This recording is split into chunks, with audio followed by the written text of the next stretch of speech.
Welcome back to the channel. My name is Steven. I'm a pharmacist. I own 52 units of real estate and I help coach people to buy their first multifamily deal. So I want to give an update on the 50 unit apartment complex that I've been analyzing.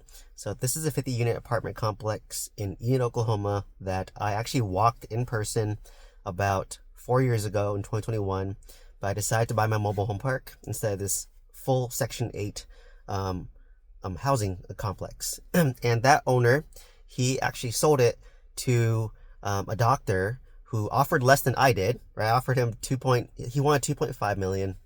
I offered 2.3 million, and I think he sold it for 2.2 million about maybe 5 months later. So because I failed to follow up, because I shiny object syndromed into my mobile home park, I basically moved on from this 50 unit apartment complex, which I, did regret moving on from, because obviously the mobile home park that I bought lost money. It gave me a lot of stress, and, I had to deal with more difficult tenants and, poor property management, right? So in some weird twist of fate, I was searching Crexy and I saw the same 50 unit apartment complex listed for sale. So what I did was, because I don't have PropStream anymore, but if you have PropStream, I can log in, type the address, see who the new owner is, if there is a new owner, or if it's the same owner.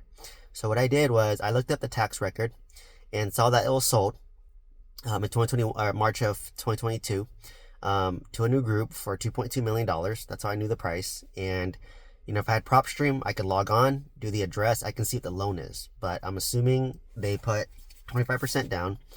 In 2022, interest rates were probably better, so I'm probably thinking 4.5% interest rate, maybe 25-30 year AM, and maybe a balloon for 5 to 10 years. So now this doctor is selling it, and I got the T12, which is the profit and loss statement for the past 12 months and a recent rent roll. So this is 100% Section 8 housing. Which is nice because you get guaranteed rents on the first of every month, but there are some downsides, right? Because with Section 8, they do annual inspections and they hold a high standard of the property, so they force you to constantly repair things. Like usually they'll do a full inspection of the whole property and they'll force you to repair this, repair this, repair this. So your CapEx is going to be very high, but your property will be well maintained, which is the positive, right? So that every year the owner is forced to repair the property every single year, and if I were to buy the property, I have to repair every single year. A downside is for Section 8, you have to use a Section 8 approved property management company. So they have a list of those that you can use. So that's good and bad. So it's good in the sense of they already vetted these property managers, they know how to do the paperwork, they know how to handle the tenants, they know how to deal with Section 8. That's the good. The bad is you're limited in your options, right? I cannot use my same property management as my 20 unit apartment complex, for example. But they did say that the HAP contract, so the Section 8 contract, will expire at the end of the year. So if I wanted to, I could, cancel the contract. But the downside is I'd move out 47 to 50 people potentially. And now you're not guaranteed income. And trying to fill up 50 units is going to be very challenging, right? That's really challenging to fill 50 units. And it's going to take tenants from my 20 unit, right? Because my 20 unit is about 3 miles away. So as I was thinking about it, I'm like, it doesn't make sense to do that because I want to pull from different tenant bases. When your property is 3 miles apart, it's pretty close, I'd say. Ideally, you want to be about maybe 7-10 miles apart. So you don't pull from the tenant base, but the 50 unit pulls from Section 8. My 20 unit pulls from kind of younger, I think millennial, Gen Zs, usually single, no kids, no family type of situation. And I imagine people from in their 20s to mid 30s is probably the age range of my 20 unit versus Section 8. It's probably more families, single moms, lower income people that qualify. So I was just like, it doesn't make sense to do that because I'm going to take from my competition. But if I maintain it, like I said, I get guaranteed rents, but I have a guaranteed inspection every year and I'm going to be forced to upkeep the property, which is good. I want to maintain my properties in good condition, right? I'm not a slumlord. So, was looking at the T12 and the expenses are so high. I think it's averaging about 30 $3,000 a month in gross rents from Section 8. They times that by 12. I think it's about 360 was the gross rents. But what kills this deal is the expense is like $300,000. So the NOI is only $60,000. So if you were to assume like a 10 cap or 8 cap, I mean, that's what, 10 cap of 60,000 NOI, it's 600,000 as an offer price.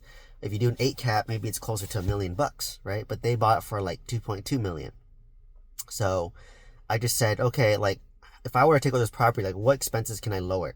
So the expenses I looked at was, number one, they had high wages. I think they're paying like $120K a year in wages between a full-time property manager, which you need for Section 8. You have a full-time handyman, which isn't needed, right? You just need a handyman that's needed. And then they also pay property management fee on top of that, right? So the only thing I could really eliminate is the full-time handyman. Like I just can have a handyman come on as needed, right? Like my 20 unit, we have property manager or them as needed, but the property manager and then the property manager fee, I can't really control that unless I were to get out of Section 8. That's an expense. The CapEx repairs is going to be high because they're going to inspect it every year and they're going to make me repair stuff, right? So, and then, so I was telling him, I'm like, you know what? I had this deal underwritten by multiple lenders, and with the current NOI, with the current expenses, it's too high. Like he wants 2.5 million, right? I'm like, no way you're getting 2.5 million. Number one. Number two is it's not even worth what you paid for, which is 2.2 million, right? So now this is a distressed seller because I think based on the current NOI, the value is less than what the loan is, right? So if he bought for 2.2 million, he put 25% down, he kind of put around 600K down, I'm assuming. So, your loan is going to be about 1.6. And then I just said, well, I would have to assume your loan, right? Like I said, I don't know his loan terms. I looked up on PropStream. But I'm assuming he's on year 3. Best case, he has a 5-year, worst case, he has a 5-year balloon, or maybe his balloon's due now. You can do a 3-year balloon. There's a 5-year balloon. There's a 7-year balloon. There's a 10-year balloon. So I'll be nice. Let's say he's a 5-year balloon. His balloon's called in 2 years.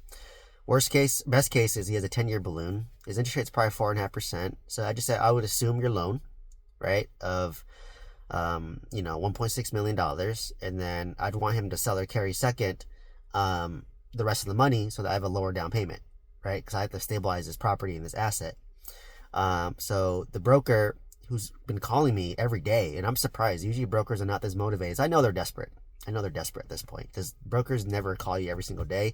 I think he wants to work with me because the owner's cash flow negative for sure. Like your NOI is 60,000. That's $5,000 a month. Probably his loan already is gonna be like, I don't know, 15,000. I'm just guessing 10,000 to 15,000, whatever. So he's cash flow negative, 10K a month on this property, I'm assuming. So that's why he wants to sell it fast. And he says that he has some people who want to buy it for like tax purposes, but they take longer because they need tax credits. But for me, I own a property in Enid, right? He knows that. So I have credibility. I own 2 apartments in Oklahoma. I'm based in California. He knows that. And he's like, oh, are you a wholesaler? I'm like, no, I want to buy. And I own an apartment, 3 miles away. So he knows I can come in and close fast. So I just said, you know what? If only way for this to work is if you do creative financing. I have to assume the loan. You're going to do seller carry second, and I have to execute my value add strategy, right? So I'm going to assume his $1.6 million loan. Let's just say he wants 2.5, then you have to carry some money, right, on the deal. But I don't even want to offer 2.5. Like, let's say I offer like break even. He had the seller carry me like $600,000 at a low interest rate that I'll negotiate, and then from there I can execute my value strategy because I need to make money on the deal, right? So this is called a taking over the property subject to, or like a master lease agreement with that. So I told him, I'm like, hey, like that's the only option. Like I'm talking to brokers or lenders, gave him Velocity Mortgage. I talked to Corvest, to name a few, and I just said that they looked at the NOI. It's high. I think like NOI is too high or too low, and interest rates are high. Like it doesn't meet debt service coverage ratio. So like no way can a lender do this unless I offer like really low, right? So like really low. So the only way is if I offer, I can take this over credit financing, but like it may be like what price he bought it for, right? So maybe he I take over the $1.6 million loan, and he's gonna sell or carry me $600,000 at an interest rate, and then I'm gonna try to stabilize his property, right? I'll probably defer interest for like a year or two as I really stabilize this property, get rid of that full-time property manager, So, and then what the downside of this property is, I don't have the economies of scale. Because like to me, I just want to talk to one property manager. Like if my 20 unit manager handled my 50 unit, then it's easy. I talk to one person, they manage 70 units.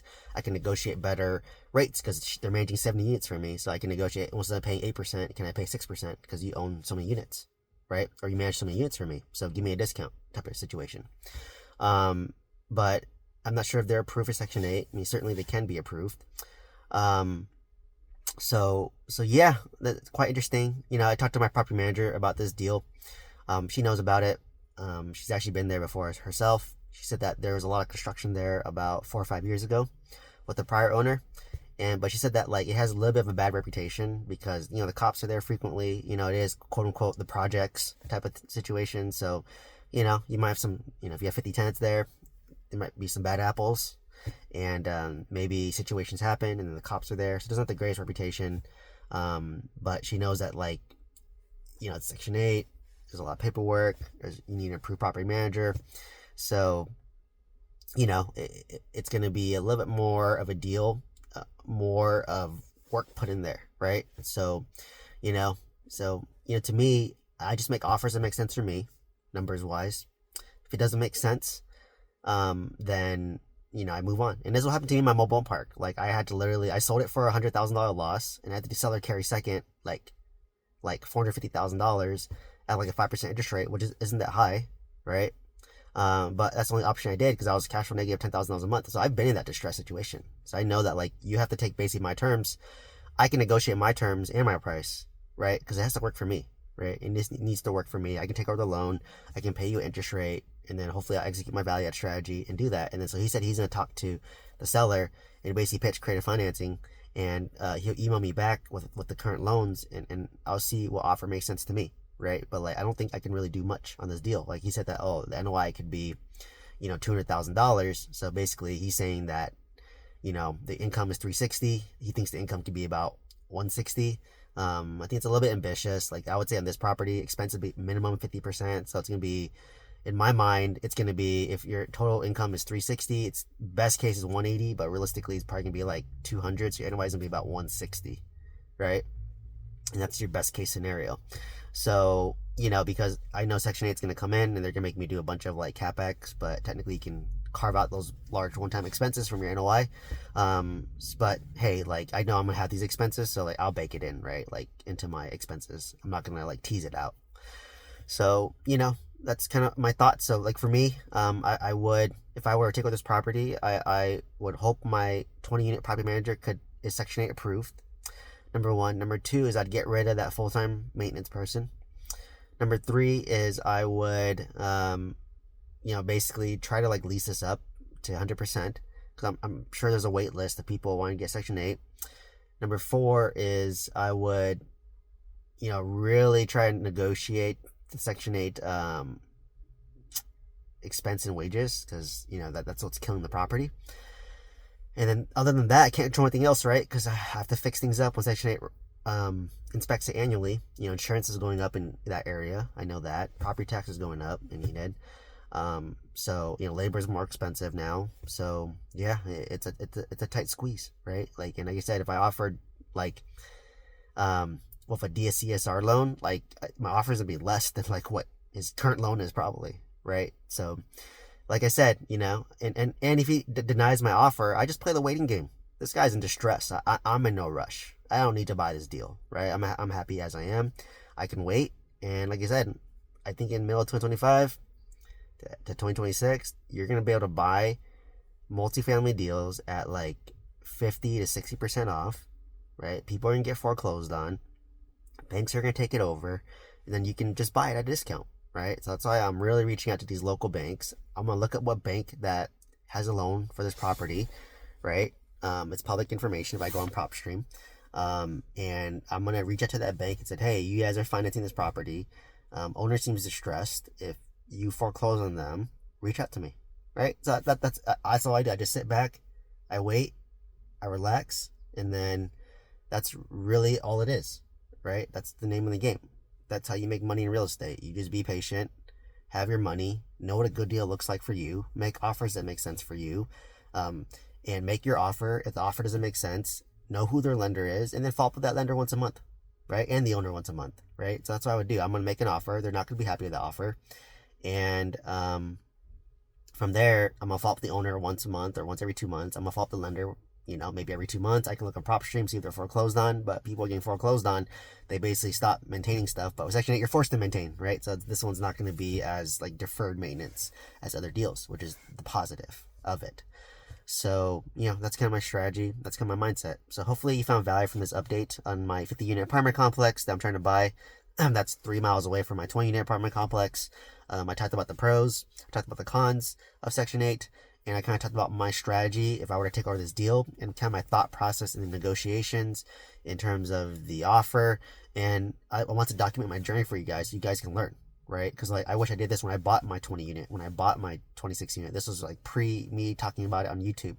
So really want to share my thought process, my mindset. So actually looking to do a multifamily boot camp for free on my YouTube channel. And want to get a few people who are motivated to ask me questions, but obviously it's gonna be live streamed as well on YouTube, so that if you join, you could just ask questions and I'll answer it, but you won't be one of the people who can ask me the questions directly, like face to face, but it's more of you can ask questions in the chat and I'll answer that. But looking to do a multifamily boot camp in April after the wedding, after things are more stabilized, and do it for once a week for 4 weeks. It's gonna be posted on YouTube as well, so that you can watch it if you can't attend. But if you want that one-on-one coaching, you want that one-on-one mentorship, check out my link down below. Let me know if you have any questions, comments. Love to hear your thoughts on the 50 unit, and hope to see you next one. Thank you so much.